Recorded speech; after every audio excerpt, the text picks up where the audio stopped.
ये वचन है सदा सारे जहां के लिए, कहानी है हमेशा जो सच। सुपर बुक होज़ाना गा होज़ाना, ये वचन है सुपर बुक। होज़ाना गा होज़ाना, ये वचन है सुपर बुक। होज़ाना गा होज़ाना, ये वचन है सुपर बुक। क्या कभी आपके जीवन में हुआ है कि आपने बहुत कुछ किया है, बहुत प्रार्थनाएं की है, लेकिन फिर भी आपको हार मिली हो?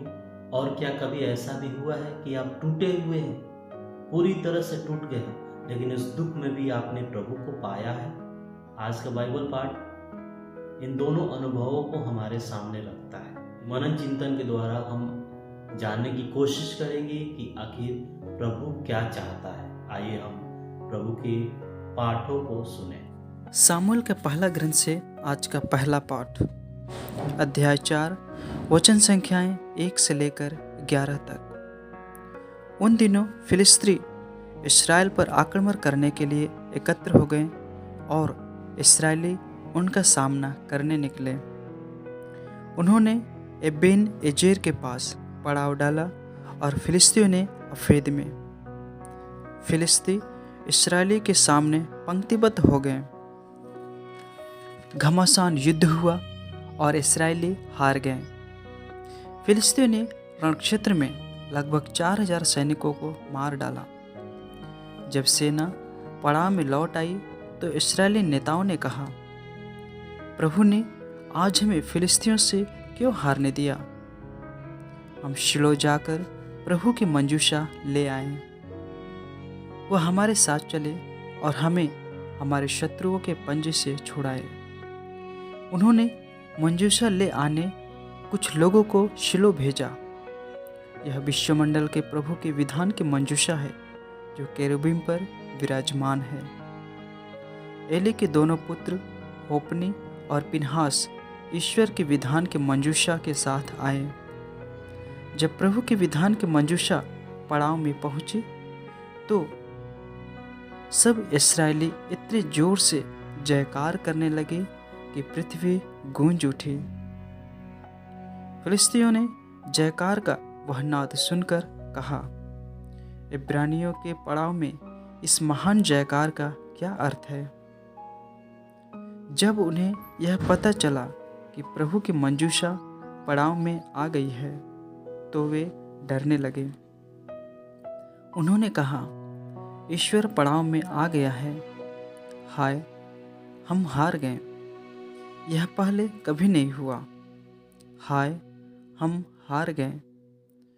उस शक्तिशाली ईश्वर के हाथ से हमें कौन बचा सकता है?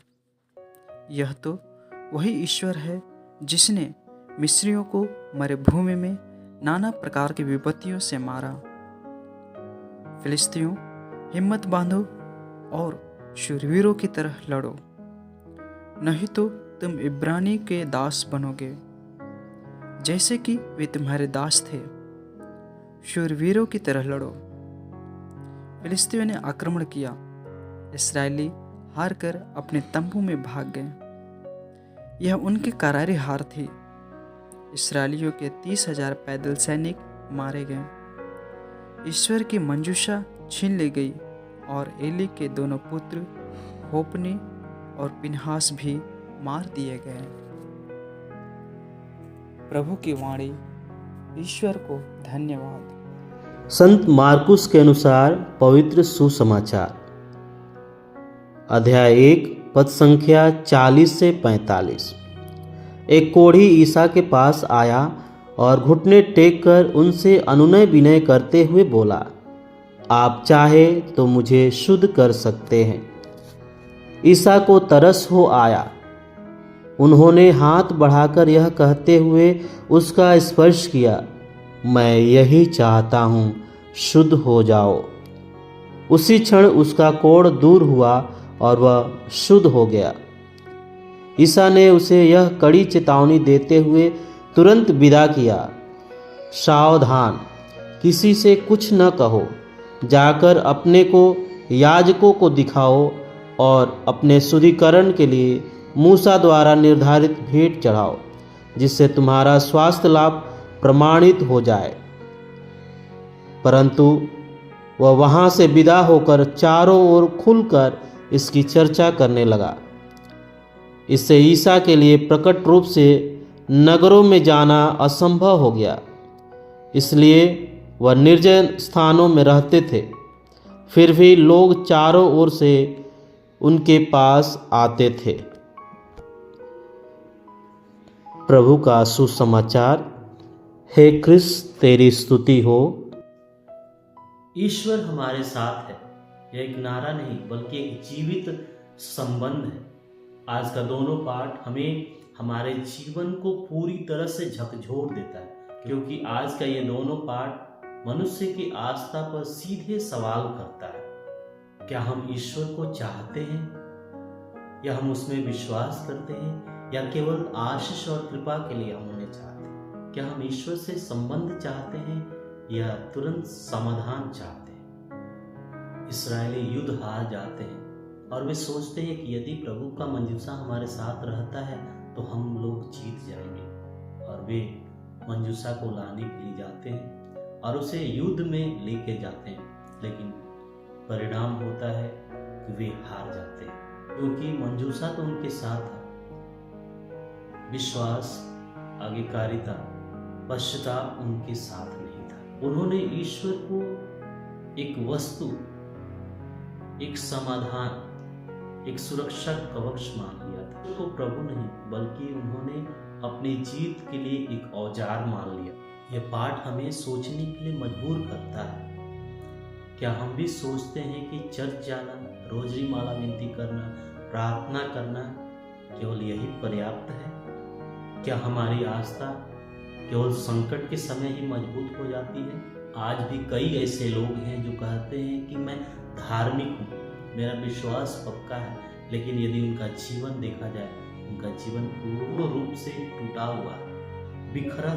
आप क्या कहते हैं कि आप कौन हैं और आप कैसे हैं? क्योंकि ईश्वर वस्तुओं में नहीं बल्कि टूटे और सच्चे हृदयों में निवास करता है। यदि हम सुसमाचार को देखें तो सुसमाचार में पूर्ण रूप से कहानी बदल जाता है। एक कुष्ठ रोगी प्रभु के पास आता है। वह अधिकार के साथ नहीं, अपनी अच्छाइयों को नहीं गिनाता है, बल्कि प्रभु को पूर्ण रूप से समर्पित करता है। बस इतना कहता है, यदि आप चाहे तो मुझे शुद्ध कर सकते। यह केवल निवेदन नहीं बल्कि पूर्ण रूप से समर्पण है। वह यीशु के ऊपर पूर्ण रूप से छोड़ देता है। यीशु केवल उसे शुद्ध नहीं करते, बल्कि प्रभु यीशु उन्हें छूते हैं, उसे छूते हैं, स्पर्श करते हैं। उस समय लोगों को छूना अशुद्ध, जो कुष्ठ रोग है उसे छूना मना था, लेकिन प्रभु उसे छूते ही नहीं बल्कि उसे अपनाते भी हैं। आज के समय में सब दूसरों से दूर रहने के लिए सिखाते हैं। यदि बच्चों को देखा जाए, माता पिता सिखाते हैं कि तुम उसके पास नहीं जाओ, उसके साथ नहीं खेलो, उससे बात मत करो, जब लोग भावनाओं से दूर होते हैं। लेकिन आज प्रभु हमें आज एक चुनौती देते हैं, एक सीख देखते हैं। उस कुष्ठ व्यक्ति को स्पर्श कर, उसे छू कर, उसे चंगा कर हमें चुनौती और शिक्षा देते हैं। सबसे बड़ी बीमारी शरीर की नहीं है बल्कि अकेलापन और ठुकराए जाने की है। एक और इस्राएली लोग ईश्वर को अपने पक्ष में इस्तेमाल करना चाहते हैं और परिणाम होता है कि वे हार जाते हैं। और दूसरी तरफ वह व्यक्ति जो अपने आप को पूर्ण रूप से प्रभु यीशु को समर्पित कर देता है और परिणाम वह नया जीवन पाता है। आज हम सभी कहते हैं कि हमारे जीवन में ऐसा क्यों हो रहा है, हमारी प्रार्थनाएं क्यों नहीं सुनी जाती? और हकीकत यह है, क्या हमने प्रभु को पूर्ण रूप से समर्पित किया है? क्या हम अपने को ईश्वर के हाथों में समर्पित किए हैं, या ईश्वर को अपनी तरह से चलाना चाहते? इसीलिए आज मनुष्य के पास अकेलापन है, टूटापन है, बिखरापन है, दुख है, बीमारी है, असफलता है।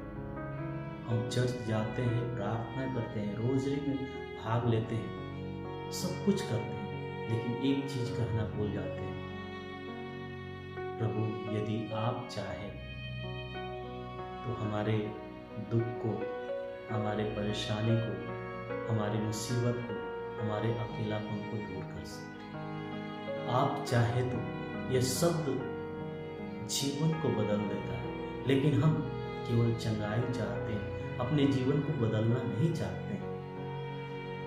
और जब यह विनम्रता हमारे अंदर नहीं आएगी तो चंगाई लाखों कोसों दूर रहेगी।